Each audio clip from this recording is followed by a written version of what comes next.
What's up, everybody? Welcome to the Cooligans Women's World Cup Daily. Alexis is still on vacation, but I am very much here. What's good? I am Christian Polanco, and I am joined by a very special guest, a dear friend, the homie. You know what? It's actually it's a shame. It is a crime that it's been just way too long since you've been on the show because you become. I'm not gonna say necessarily become you are a superstar. I'm gonna just say that, but it's at this point we're at the superstardom. We're just like, should we text Meg? I don't even know if she's gonna answer, but she does, and she did, and that's why she's on the show today. Shout out to Meg Linehan, everybody. Meg, how are you doing? I'm good. I'm on the weirdest sleep schedule on the face of the planet. I went to bed at like 6 o'clock last night, and then, yeah, it's just, World Cup life. Even coming back to the States is still Yeah. silly. You were obviously in New Zealand and Australia Mhm. covering the World Cup for the Athletic, and even like when I was like hitting you up, I'm just like, I don't even know what is it 2023 in Australia? Well, I don't even know if I should. It is the worst time zone on the face of the planet. Like, just trying to, and I found a website that would actually just show me the time zones, but also allow you to be like, if it's 4 p.m. here in New Zealand, what time is it back? Because trying to schedule things was just impossible. B, like, people are like, well, can you do 7 o'clock in the morning? And it's like, I can. I don't want I will to. hate you, Like, but I guess I yeah, like physically I could. physically can do that. But yeah, it's so, and plus you'd wake up every morning and it was just like you'd just be a wall of email, Slack, like because everybody's had a full day, and then you wake up and it's like, theoretically, I'm the one in the future. Why is all of this happening? Yeah, I don't like it. yeah. It's like what was that Fergie line? You're living in 2000 and late. You know why you doing? Yeah. why, Yeah. No, why I you just like bothering I me? so so it got slightly better, but yeah, it was just, I don't think any of us were truly prepared for a World Cup. First of all, in that time zone, but B, in winter, because I kept getting texts from people being like, is everybody really wearing coats? And I was like, yes, yeah. I shut up. mean, it seemed like it was winter. I mean, I don't know exactly how cold it was, but Some days it was very pleasant, and it was just like, oh, I get to wear all my fall layers, and it's not fall yet, and it's right. deeply enjoyable. But then sometimes you'd be in Wellington and it's 8 p.m. at night and the wind is like whipping through the media tribune, and I was wearing two pairs of pants. Yeah, wild. Meg, let's get right into it because obviously we watched the game this morning, England against Australia, and I feel like the majority of the world were all Matildas, and England Very up the Tilly's energy. Yeah. Yeah. and England and Coach Serena Wiegman broke a lot of hearts. It was obviously the host nation, Australia, playing, and they what a tournament. But Yeah. they just fell short to what obviously was the better team. But this is I mean your initial reaction, and because I'll get to mine as well. But it just disappointing. I don't know. It was just like disappointing Yeah. mistakes from Australia that really just cost them. Well, you're going from the high of Sam Kerr scoring that goal, right? Of this like transcendent moment for Sam Kerr, who's been hurt, who's been injured, who hasn't been able to play, who has truly the weight of an entire nation on her shoulders, scoring that goal. And then only moments later, her defense just like completely collapsing, right? And that face of her just kind of being like, this. I did all this for you, and this is what, okay, all right, right. And so I think it is so frustrating because just having been in Australia and having been in a lot of these fan spaces, but also just this was a World Cup where being in the host nation, it was not a women's World Cup, it was a World Cup, period. Right. Like, it felt so different. And you would get into a cab and people would be like, are you going to the, or what are you doing? Like, what are, Yeah. and they wanted to talk to you about games, about players, about result. Like, it's so specific. And so to see that energy coming out of Australia, out of the host nation, feeling like this is going to be potentially their 99 moment, Mm-hmm. right? And it's going to completely revolutionize the game.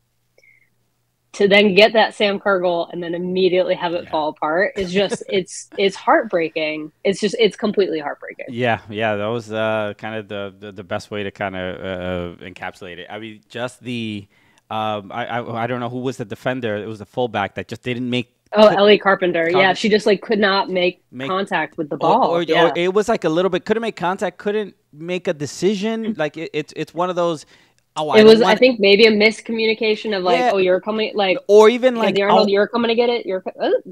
Or like, I don't want to give up a corner because or set pieces, penalty, right? Or penalty, right? And it's like I don't want to, we know how dangerous set pieces are and how they've been at this World Cup, and just so unfortunate to go from that high of the Sam Kerr goal to that because we were so desperately waiting for that Sam Kerr moment, and it happened at just in such a perfect time. And the momentum was definitely with Australia. They really, really played well. I thought they would win this game. They looked pretty good throughout this tournament. I don't know if they surprised you as much as they did me. I did not think they would play so well. And I've been talking up her name so often, but Mary Fowler. Yeah, Mary Fowler's had a great tournament. What a great For me, I think the number one warning sign this morning was when we found out Alana Kennedy was not going to play in this game. And as much as Sam Kerr coming back into that lineup helps, I mean, you need someone to score goals, right? And like Sam Kerr can obviously score. I mean, it was a perfect goal. But you also need players who are consistently in this defense to perform, and then to miss out on Alana Kennedy, who is ill. That was the one where I was like, uh-oh. Like, and she's been great, too. Not a great sign.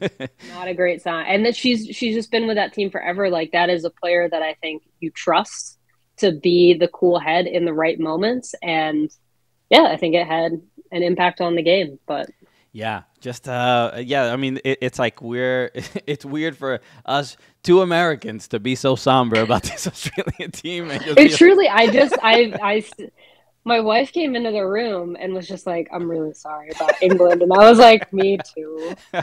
You're just like, oh, nar, honey. I know. Like, what? I was like, what? Okay, yeah. Yeah. Really? Yeah. And they're just like, I don't know. It is really funny because I feel like after the US got knocked out, I think everybody kind of shifted to Japan and then had come around on Sweden and then had like fully moved into Australia bandwagon. And so it's just kind of been like one gut punch after the other. And we're all just like, cool, I guess. And this is the final we have now. Right. Yeah. I'm England and Spain, people are calling it the OG colonizer derby or the colonizer classico, which is all right. I mean, it's a I want to talk about the final in a second, but let's give the praise to England. They did get the job done. England has been, I mean, you have to give credit to England because, first of all, you think about all the players that they're missing, right? Like, this was a story that came into the tournament with such massive storylines about Beth Mead and then Leah Williamson, like all of these players that are missing. And then you have Lauren James go out on a red card and extra game suspension. Serena Wigman, obviously, is, I think, the leading coach in women's international football at this point in time. And there's, I don't think, a dispute about it. But England deserves credit for getting this moment. Like, they have shown tournament football is survival, right? More than anything. And England have shown that they can survive. They can score big moments. They have players who can step up. I mean, that no-look pass from Lauren Hemp today was absurd. Yeah. Millie Bright's pass over the top, too. Like, it's the passing, for me, that really has stood out for England. Like, they're able to find players and kind of break open teams in clutch moments. So yeah, they also do get the credit. I mean, impressive, obviously, to handle obviously the game against Nigeria and losing Lauren James and still winning that game in penalties, but then also the game against Colombia where it was like a home game for Colombia. Yeah. I mean, England has had to play like two tough back-to-back sort of like mental opponents of the crowd being completely against them. Right, right. I mean, where'd this come from? Why do people hate the English so much? It's really, I will say, if you mute the phrase "it's coming home" on Yeah. Twitter, it makes the experience a lot easier to stop. Good.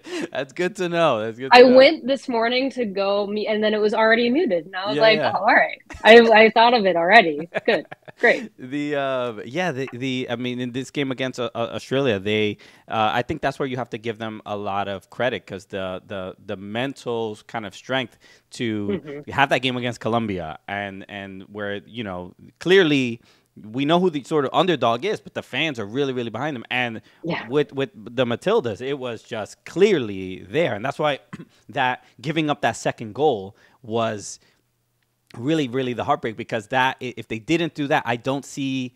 I could essentially see Australia winning the game, because they were kind of yeah. on the front foot. But so many players just really, really stepping up, and this is, I mean, as far as any kind of prediction for the final, I mean, it's you. I guess you just have to favor England. I mean, Spain are really good, and we know they're going to possess the ball, but England have so many different kind of playmakers that can really make it difficult. Do you think Lauren James? You don't think does she start? Does she start in the final? I don't know. Well, especially because I think we've seen back to back starting 11s be the same for England. So Yeah. it kind of feels like you want to keep that momentum. And we've seen that from Serena Wigman over the years of like, she has kind of her approach, right? And it changed slightly this tournament. But I can see them just being like, listen, we know this 3-5-2 is working. And we're just going to go. And then also, like, it's not a like it would be bad for Lauren James, but it's a very good thing for England to be like, oh, here's Lauren James, right? Yeah. Like that's still kind of an ideal setup of we know that we have this starting 11 that has worked the past couple of games, that has gotten results, and now we get Lauren James back. Yeah. Yeah, so I mean, it's a great scenario. It worked out for her, because she obviously was missing a lot of games and would only be available for the final. And now England are in the final, so obviously a lot to be excited about. I'm excited about the World Cup final. I also happen to be pretty excited about the Leagues Cup final that is happening on Saturday. What a transition! Because I don't know if you know this, Meg Linehan, but Coors Light is the official sponsor of the Leagues Cup 2023, and we've been watching. Messi has been appointment television, and a lot of people didn't think the Leagues Cup would even be that entertaining, and it has been wildly entertaining, and we all enjoy it with an ice cold Coors Light, and Meg, I don't know if you know this about Coors Light, but I'm happy to. This is my pitch to you because that a Coors Light is cold enough and perfect enough to drink because the mountains turn blue right on the bottle. They do. Okay, look at this. See, the marketing works. Everybody's thankful and grateful that I continue to put out this message and make people aware of how great Coors Light can be, especially during Leagues Cup. Okay, so this summer, stay passionate and stay refreshed with the nice cold Coors Light, official beer of Leagues Cup 2023. Get Coors Light delivered straight to your door with Drizzly or Instacart by going to CoorsLight.com/Cooligans. Celebrate responsibly. Coors Brewing Company, Golden, Colorado. Meg, how'd I do? You did great. They do turn blue. Okay, good. Look at that. Look, see, it's always for every guest that joins me and I do this ad. It's always like a nice little surprise, nice little break. It's an ad you don't want to skip, and also you're also forced to listen to it, which is also part of it.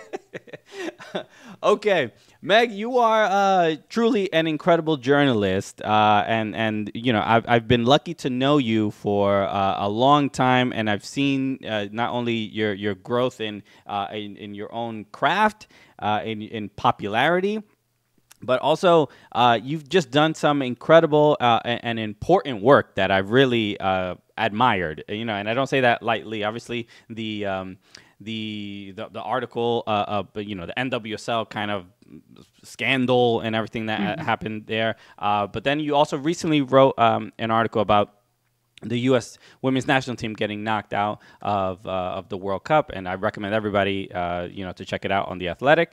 But this is I kind of want to have this, especially now that you've had a little bit of time, now that you're back home.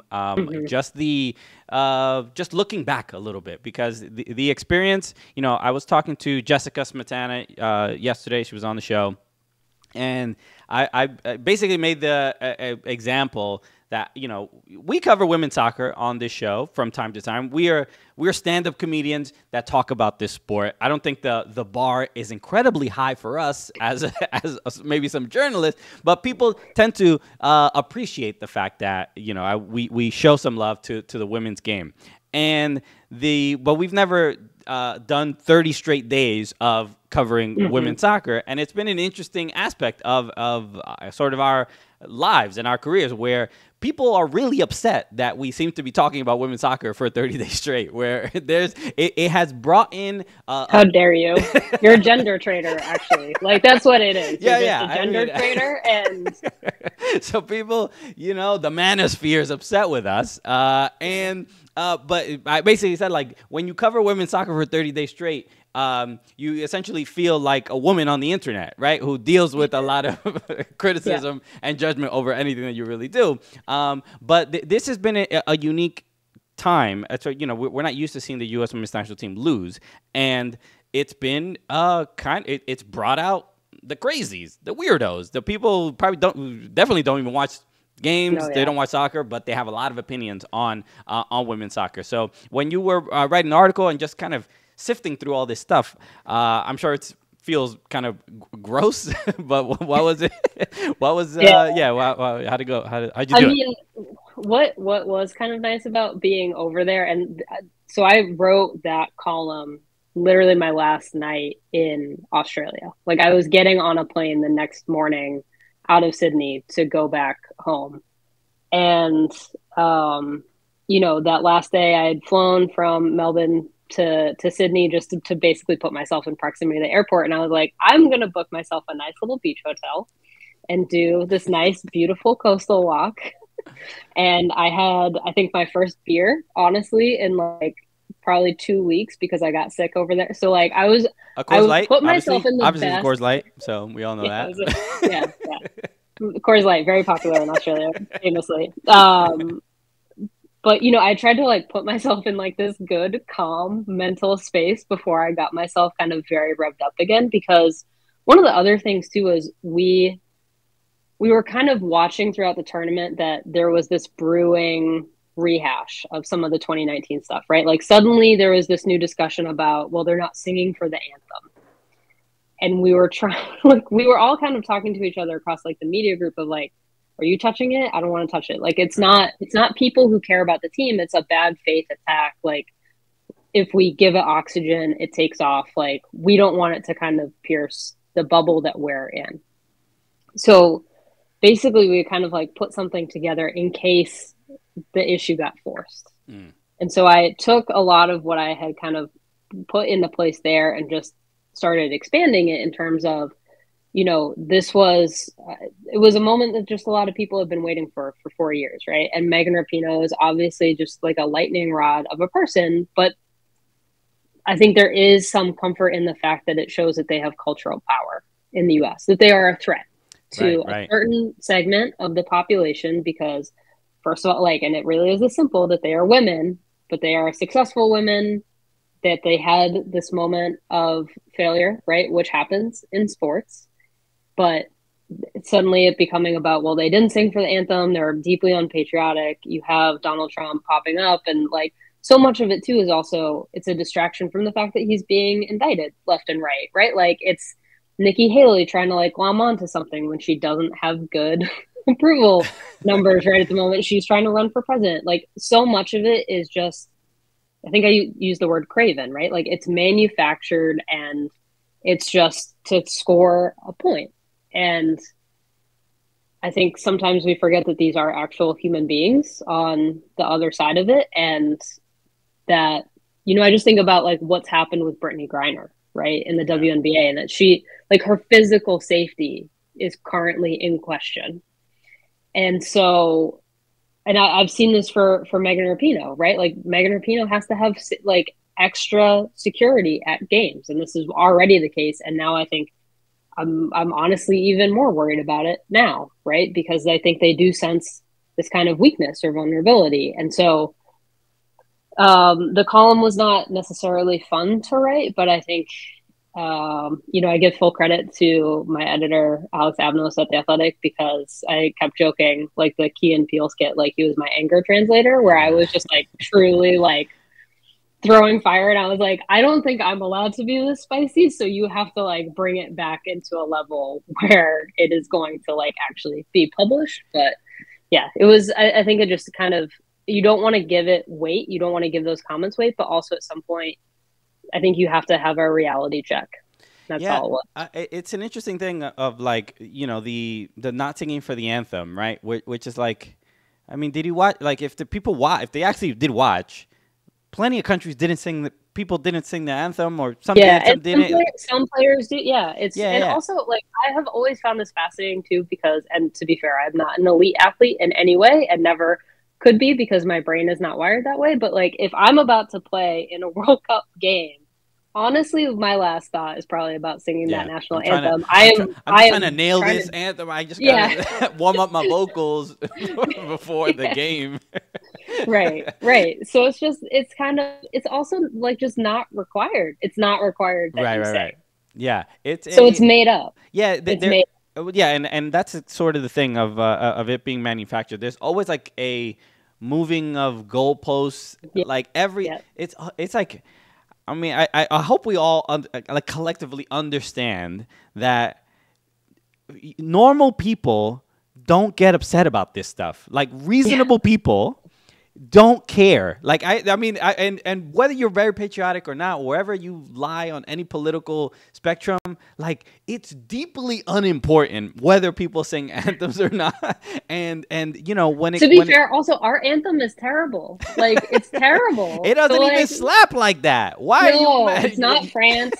It's not like, there's better ones. I'll be honest. I don't even have the national anthem on my Spotify playlist. And if I'm un-American because of that, I mean, then it is what it is. But it is it just seems like every single time there's just a new thing, and I don't know, like maybe as people get older and have been through these cycles. I don't know if do you remember in this when Al Gore, I guess we're aging ourselves, dating. I am old enough for this. Okay, when Al Gore was in the debates, and remember when he said the lockbox. Remember, you got to put it in a lockbox.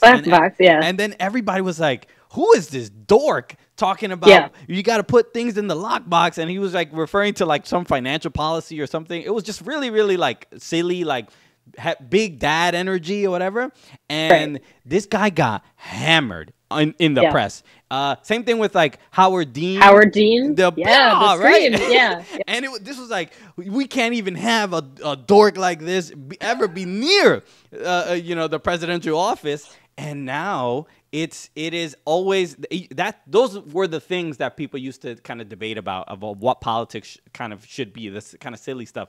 And now it is what is the Idiocracy or whatever, that movie. Yeah, it's just it's absurd. So that's why, and all this stuff spills into soccer. This is why it's so wild that the U.S. Women's National Team are now used as a conservative tool and talking point to rile up. Yeah, it's a culture war. Like they're a wedge in the culture. And what I found really interesting too, because I think the thing I was most worried about before the World Cup is the team has been pretty clear and pretty outspoken about supporting trans people in sports. And so that's what I expected it to be about. Not if they're singing for the anthem, but also I think polling has shown that the sports thing is kind of played out, right? And so, but the whole thing is just so hypocritical. And that was really what I wanted to kind of get across, is that this is the very same group that has been yelling that we have to protect women's sports now for a couple of years. Right. And then you have the absolute pinnacle of excellence and you're attacking them. Yeah. So it's yeah, it's almost like it's never been about women's sports, Yeah. right? It's really It's so strange how that, yeah. yeah. I mean, it's about attacking women and attacking particular women Yes. that will get people on board. I mean, it's you know, it's a bigger sort of political issue, but it's a in certain people's philosophy and political philosophy, it's okay to hate certain women because those are not the right women that we want Yeah. representing what America is and stuff like that. And it's just a never ending. There'll always be something, right? There'll always Yeah, I be. don't think it's ever going to go away at this point. And Yeah. what it has also, I think, been interesting is that just this team is not political in the same way that the team in 2019 is. Like, obviously, Megan Rapinoe is on it, but when you think it's younger and blacker than it's ever been. And so I think outsiders who, again, don't watch the sport, don't watch this team, assign political motivations to some of these younger players who have not spoken out in the same way Yeah. some of the older white players have. That And and that's so there was just kind of this assumption of like Trinity Rodman isn't singing the anthem, so Trinity Rodman is anti-American, and it's just like, please just let her chew her gum and play she's soccer. literally a child. Like, leave her alone. Yeah, there's a lot of, and that's a great point. I mean, this World Cup felt, you know, not in any sort of judgmental way. It felt the least divisive, least political. Leading up to it, it was just like a lot of positivity, a lot of marketing, great commercials. The jerseys have been great, and all this other stuff, and then it's everyone else sort of bringing up all this Yeah. kind of unnecessary stuff that really wasn't there. And yeah, it's just, again, it's just it's a shame that you know, I'm not gonna necessarily say that the U.S. Women's National Team was affected by it in any way, because I really, you know, in my opinion, it's, you know, making no subs and the tactical decisions, or were Yeah, really I don't the think death it of the team. affected necessarily. I think that there is a human cost though, just to having. I mean, like, I don't know. I mostly was just hoping everybody deleted Twitter. They're all, I think, on vacation right now. Like, good for, like, please Yeah, just get away from it and reset and, you know, come back and just, you have to take care of yourself in these sure. moments. And Yeah. I mean, I think about, you know, what Kelly O'Hara posted about missing that penalty and how she is, it's very clear that she's beating herself up about missing that penalty. And like, it's just, it's a tough thing to handle. Like, that Yeah. is to have your moment of failure be so public, and obviously like with so much mess around it, to like, I don't know. It's, I think it's actually hard for most of us to probably fathom like Yeah. what the actual mental impact of something like that is like. Yeah, I mean, I'll end with this. I think the after, you know, after watching the U.S. Lose, and you know, it's been a long time since we've seen them lose. At the very least, I think I'm prouder than the team than I've ever sort of been. I mean, it's a really to go through what they go through. I mean, it's just like even our comment sections are calling them awful things and all this other stuff. It's just like it's disgusting, and it's hypocritical. It's you know, we don't see the same type of criticism for the U.S. men. I mean, they get criticism too, but it's just a little, you know, it's definitely a lot more sprinkling of misogyny, and you know, Yeah. they use the team to spread their own hatred of women. Like that's the thing that's really gross to see. But you know, I think the players themselves and the future of the program, I think, is, you know, get the right coach, and I think they're fine. But I'm a fan of the message that I'm a fan of what they mean to Yeah. to the country. So even though they lose, yeah, it's a bummer. But It's also sports. Like, yeah, teams lose. I don't, it's just like there was no way that they were going to win forever. There just wasn't. And I exactly. think we've seen that in that role in this World Cup too, right? Like, final aside, Germany went out in the group stage, right? Brazil went out in the, like, big teams went out early. This has been a tournament that has reminded us that rankings don't really mean anything, and that so many programs are on the verge of being truly great.